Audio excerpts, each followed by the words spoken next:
Welcome to the Andy Staples Show. A bit of an emergency edition here. We did not plan on doing this one, but I am at the Combine, and in the morning on Wednesday, we were waiting for the defensive linemen to come through and talk, and a few of them had talked already. Jalen Carter from Georgia was supposed to talk, potential number one pick in the NFL draft, and then we find out that there's been a warrant issued for his arrest in Athens, Georgia, in the case that involved the death of his former teammate Devin Wilcock and Chandler LeCroy, who was a Georgia football recruiting staffer. There was a traffic accident, and according to the Athens Clark County Police, Jalen Carter is wanted for racing and reckless driving. So I'm here with Josh Kendall, who covers misdemeanors, right? Right, they're both misdemeanors. Both misdemeanors. Yep. Here with Josh Kendall, who covers the Falcons for us at The Athletic. Josh, also a longtime Georgia beat writer, South Carolina beat writer, so understands the world of SEC football very well and understands the world of Athens, Georgia very, very well. And this is such a strange situation because it was 40 minutes before he was supposed to talk. First, I guess maybe about an hour or so before that, the Atlanta Journal-Constitution drops a story saying that he was at the scene that night, had left the scene, came back, and then had given the police varying stories. This is the AJC's story. And then shortly after that, the police department releases that there is a warrant out for his arrest. You and I have been trying to find out, is he still here in Indianapolis? Is he headed back? And we can't seem to get that information. So, as far as I know, at this moment, I don't even know what time it is anymore. Middle of the day. So we're recording this at 12:20 Eastern on Wednesday. Jalen Carter is still here, but I can also tell you that NFL teams are having the same question. It's not just us that doesn't know for sure. Yeah. I believe he is still here at the moment. The NFL chief PR man, Michael Senora, said at 10:45-ish that he didn't show up for his 10:30 media appearance. When he didn't show up for his 10:30 media appearance, that he was still in the medical process. Right. That has happened before here. Guys have been legitimately held up by medical, missed their media appearance. Now, I don't believe that's why he missed it. Right. But according to the NFL, at 10:45, he was still in town. Well, it doesn't even make any sense to lie about that. I mean, no. I'm not disputing that at all. I'm just creating a timeline. It's just a strange situation, and there is a warrant for his arrest. It's 2 misdemeanors, and for those who don't know, that there was an accident that claimed the lives of 2 people, right? Devin Wilcock and Chandler LeCroy, and police have been investigating since that happened. It was shortly after the national championship game, and basically these cars, the night of the championship parade, right? Right after that. And according to the police, these cars were racing. That the vehicle that LeCroy and Wilcock were in was going 104 miles an hour before it crashed, and both of them passed away. And then the vehicle that Jalen Carter was in, according to the police, was racing them, is what they're accusing him of. Failure to maintain lane. I mean, there was a lot of stuff in there. They were legitimately, according what you read from the police, this was legitimately unsafe behavior. Right, and Chandler LeCroy had a blood alcohol level that was more than twice the legal limit. So it's a bad situation. It's a bad situation in general. You heard Nolan Smith, the former Georgia defensive end, tear up talking about his former teammate and losing him. And this has been something that's been hanging over that Georgia football program for a while, and clearly hanging over Jalen Carter. Now the question is, what does that mean for Jalen Carter? And I'm not saying this to sound insensitive, but we're here at the Combine. Yeah. This is the draft is what everybody's here for. We've seen situations like this before where people have been involved in stuff. We saw Laramie Tunsil the night of the draft. That video gets released of him smoking weed out of a gas mask. That causes him to fall in the draft. But that was much more, the night of the draft. That happened right then. The Lyle Collins thing, the former LSU offensive lineman who has been in the NFL for a while, his situation was very different too. His ex-girlfriend was murdered several days before the draft. Right.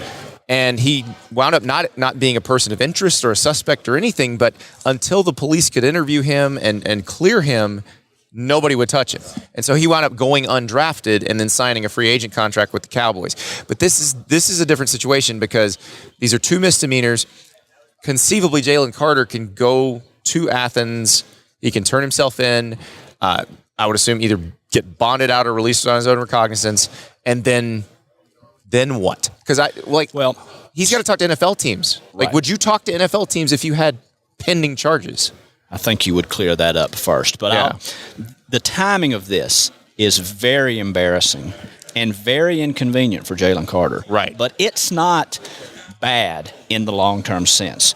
I say that because the cases that you referenced, different situations, but for the purpose of this conversation, different timing. Yes. The NFL teams still have until April to get comfortable with everything that happened. And let's remember how talented Jalen Carter is. Right. And there's a direct correlation between how talented Jalen Carter is and how much NFL teams want to get themselves comfortable with what happened. Right. Want to believe that everything is okay.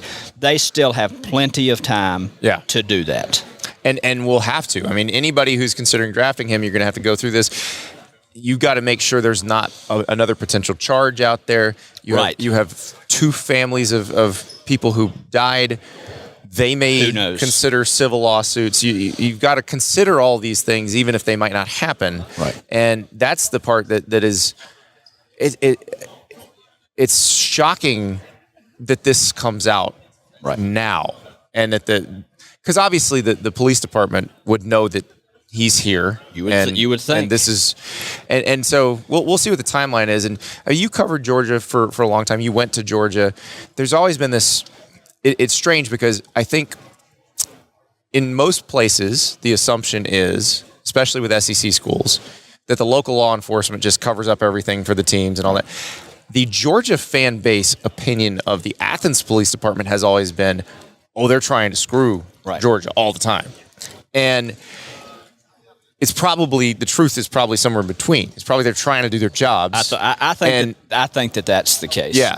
And in this case, it sounds like they've been investigating this whole time. And this is one of those things that we've heard a lot of chatter. We've seen a lot of rumors out there, and you never knew quite where to go with it, what to believe. But there was always this sense that there was another shoe that was going to drop with this particular incident. And this is it. And maybe that's why, is everybody knew it was something pretty big. Yeah, and I think that you're right. I think that the biggest question, once everybody kind of gets their feet on the ground and clears their head from all the confusion and chaos this morning, the biggest question for NFL teams is going to be, is there another charge? Is there a felony coming? Let's make sure we know everything that the police know. Let's make sure we know everything that the police plan to do. The NFL has got plenty of experience doing this stuff. Yes. They've got the time to do it. They've got the resources to do it. They will get it done.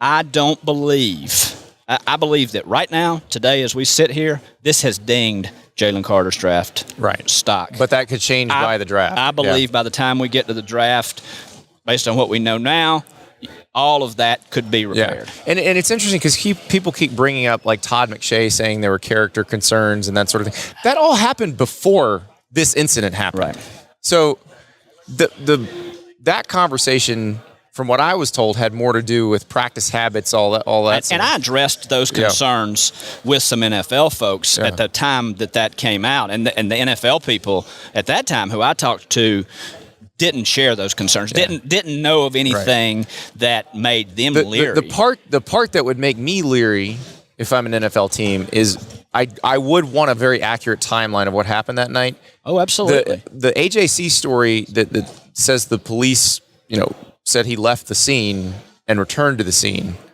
That's a tougher one for me, if that's what happened. That is a tougher one for me.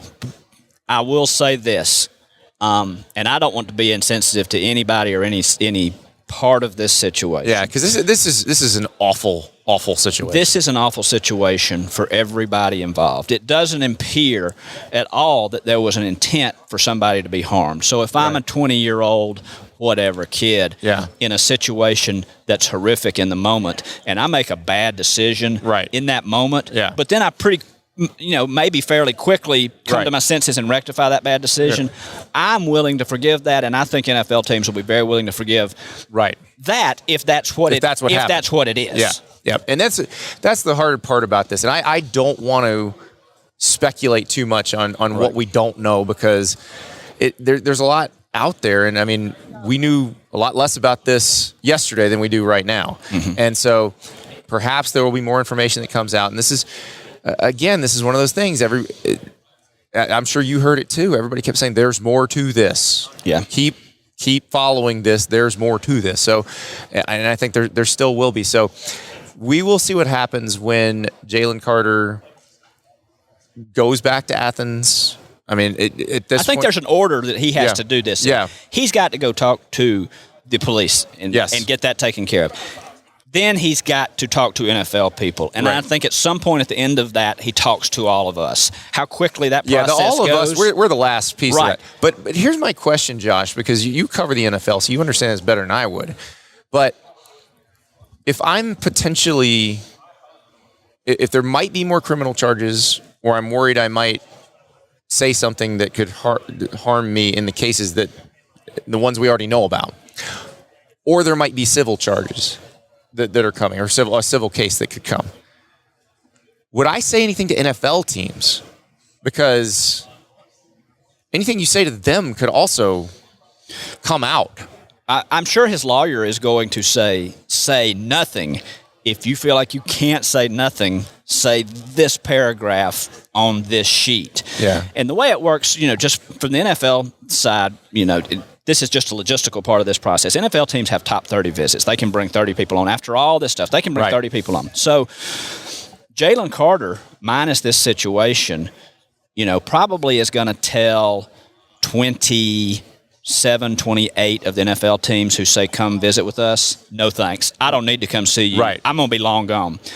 Now, suddenly, Jalen Carter and his team are very motivated to go speak to every NFL team that offers the invitation, and more are going to offer the invitation. So they're all going to have the opportunity to sit with Jalen Carter at a table by themselves and say, tell us what's going on. How much – and Jalen Carter, I think, by that point will have come up with what he can tell them. Right. And his attorneys will do that because he's got to decide what he's going to tell the police or if he's not going to tell. Because, listen – this is America.